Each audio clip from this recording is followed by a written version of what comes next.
Turkey और UK ने एक मेजर डिफेंस डील साइन करी है। हाल ही में यूके के प्राइम मिनिस्टर कीयर स्टारमर टर्की गए थे। इस विजिट में टर्की और यूके के बीच में ये अग्रीमेंट हुआ है कि टर्की यूके से 20 यूरोफाइटर टाइफून जेट्स खरीदेगा। यूरोफाइटर टाइफून यूरोप के one of the most advanced fighter jets में से एक है। बहुत से नेटो देश इस फाइटर जेट का इस्तेमाल करते हैं। ये फाइटर जेट यूरोपियन देशों के एरियल डिफेंस को स्ट्रेंथन करने में एक महत्वपूर्ण रोल प्ले करता है। अब टर्की भी इसी फाइटर जेट को परचेज करना चाहता है। इसी को लेके टर्की और यूके के बीच अराउंड $11 बिलियन की डिफेंस डील साइन हुई है। इस प्रकार की डिफेंस डील्स को केवल एक एयरक्राफ्ट के बेचे और खरीदे जाने के रूप में नहीं देखा जाना चाहिए। इस तरह की डील्स दो देशों की पार्टनरशिप को एलिवेट कर देती हैं, मिलिट्री कोऑपरेशन को बढ़ा देती हैं, इकोनॉमिक टाइज तो स्ट्रेंथन होते ही हैं और इन सब के परिणाम स्वरूप डिप्लोमेटिक टाइज भी मजबूत हो जाते हैं। तो ये $multi billion अग्रीमेंट यूके और टर्की की बायलैटरल पार्टनरशिप को स्ट्रेंथन करेगा। आने वाले कुछ वर्षों में 20 यूरोफाइटर टाइफून्स टर्की को प्राप्त होंगे। टर्की नेटो की सेकेंड लार्जेस्ट मिलिट्री पावर है। पहली तो ऑफ कोर्स अमेरिका है।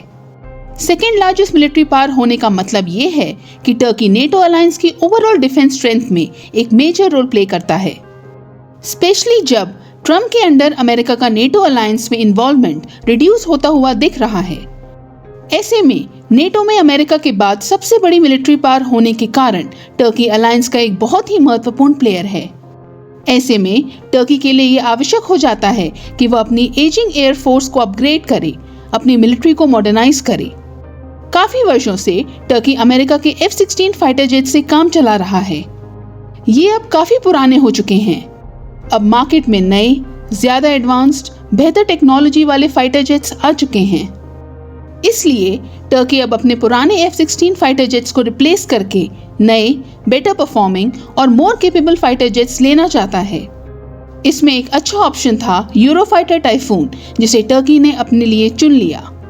इसकी टाइमिंग की बात करें तो ये काम टर्की को और पहले कर लेना चाहिए था, बिकॉज जिस हिसाब से रीजन में कॉन्फ्लिक्ट्स और टेंशंस बनी हुई हैं, टर्की को हर किस्म के पोटेंशियल एयर थ्रेट्स के लिए तैयार रहना होगा। खास तौर पर जब टर्की का राइवल इजराइल अमेरिका का संरक्षण प्राप्त करके बेरोक-टोक रीजन में बॉम्बिंग करता रहता है। ईरान, सीरिया, लेबनान, गाजा तो छोड़िए, इजराइल ने कतर तक को नहीं बख्शा, उस पे भी एयर स्ट्राइक कर दी थी। तो इस प्रकार के टेंस माहौल में जहां कभी भी कुछ भी हो सकता है, कुछ ही घंटों में अचानक एस्केलेशन हो सकता है, वहां ये अति आवश्यक है कि टर्की अपनी एयरफोर्स को अर्जेंटली अपग्रेड करे। इसलिए अपनी एयरफोर्स की रेडीनेस को इंश्योर करने के लिए टर्की 4th जनरेशन के F-16 फाइटर जेट से 4.5 जनरेशन के यूरोफाइटर टाइफून में अपग्रेड कर रहा है। Israel already American made 5th generation fighter jet F-35 का इस्तेमाल करता है। टर्की भी अपना खुद का 5th जनरेशन फाइटर जेट कान डेवलप कर रहा है, बट इसके ऑपरेशनल होने में अभी कुछ साल लगेंगे। तब तक अपनी एयर पावर में गैप्स को भरने के लिए टर्की यूरोफाइटर टाइफून्स परचेज कर रहा है। अनस्टेबल नेबरहुड में अपनी नेशनल सिक्योरिटी को प्रोटेक्ट करने के लिए आपको कॉम्पिटिटिव रहना ही पड़ेगा। यूरोफाइटर टाइफून ट्विन इंजन वाला सुपरसोनिक फाइटर जेट है। जैसा कि हम डिस्कस कर चुके हैं, ये 4.5 जनरेशन फाइटर जेट है। फिलहाल ये अपनी लीग में one of the most capable और बैटल टेस्टेड फाइटर जेट है।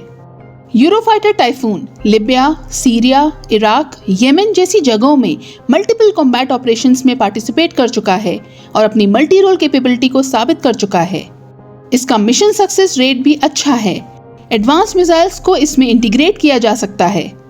तो जब तक टर्की अपना खुद का होम ग्रोन 5th जनरेशन कान फाइटर जेट नहीं बना लेता, तब तक यूरोफाइटर टाइफून टर्की की एयरफोर्स में गैप्स को फिल करने के लिए एक क्रूशियल ब्रिज सोल्यूशन की तरह काम करेगा। यूरोफाइटर टाइफून जेट को किसी एक देश ने नहीं बनाया है, इसे 4 यूरोपियन देशों ने मिलकर बनाया है, यूके, जर्मनी, इटली और स्पेन। तो यूरोफाइटर टाइफून इन 4 देशों का जॉइंट प्रोजेक्ट है। ये चारों देश मिलकर यूरोफाइटर कंसोर्टियम बनाते हैं। इन चारों ने यूके और टर्की की डिफेंस डील को अप्रूव कर दिया है। यूरोफाइटर कंसोर्टियम की सहमति के बाद अब टर्की ऑफिशियली यूके से यूरोफाइटर टाइफून्स रिसीव कर सकता है।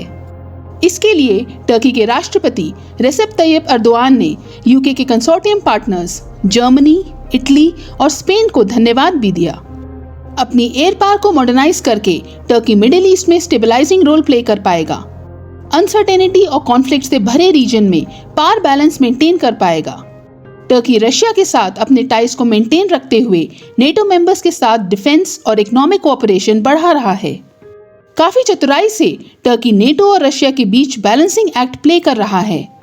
हाल के कुछ वर्षों में टर्की को रशिया के साथ डिफेंस टाइज बढ़ाने का खामियाजा भुगतना पड़ा था। रशिया से डिफेंस इक्विपमेंट परचेज करने के कारण वेस्ट के साथ टर्की के संबंधों में फ्रिक्शन आ गया था। इसी के चलते 2019 में टर्की को America led F-35 fighter jet programme से एक्सपेल कर दिया गया था। अमेरिका की वार्निंग के बावजूद नेटो देश टर्की ने 2017 में रशिया से S-400 air defence systems purchase करने की डील साइन कर ली थी। 2019 में जैसे ही रशिया ने S-400 बैटरीज टर्की में डिलीवर करी, अमेरिका बहुत नाराज हुआ और उसने टर्की को F-35 फाइटर जेट प्रोग्राम से बाहर कर दिया था।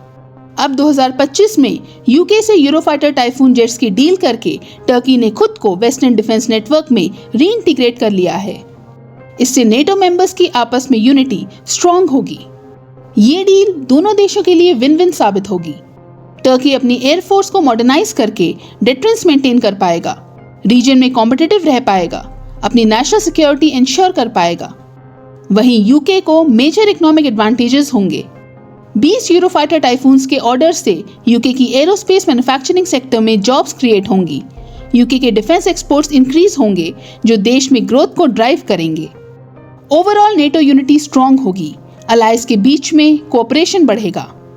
इस मल्टी बिलियन डॉलर डील से वेस्टर्न डिफेंस नेटवर्क में टर्की का जो रीइंटीग्रेशन होगा, उससे यूरोपियन देशों और टर्की के बीच ट्रस्ट रीबिल्ड होगी।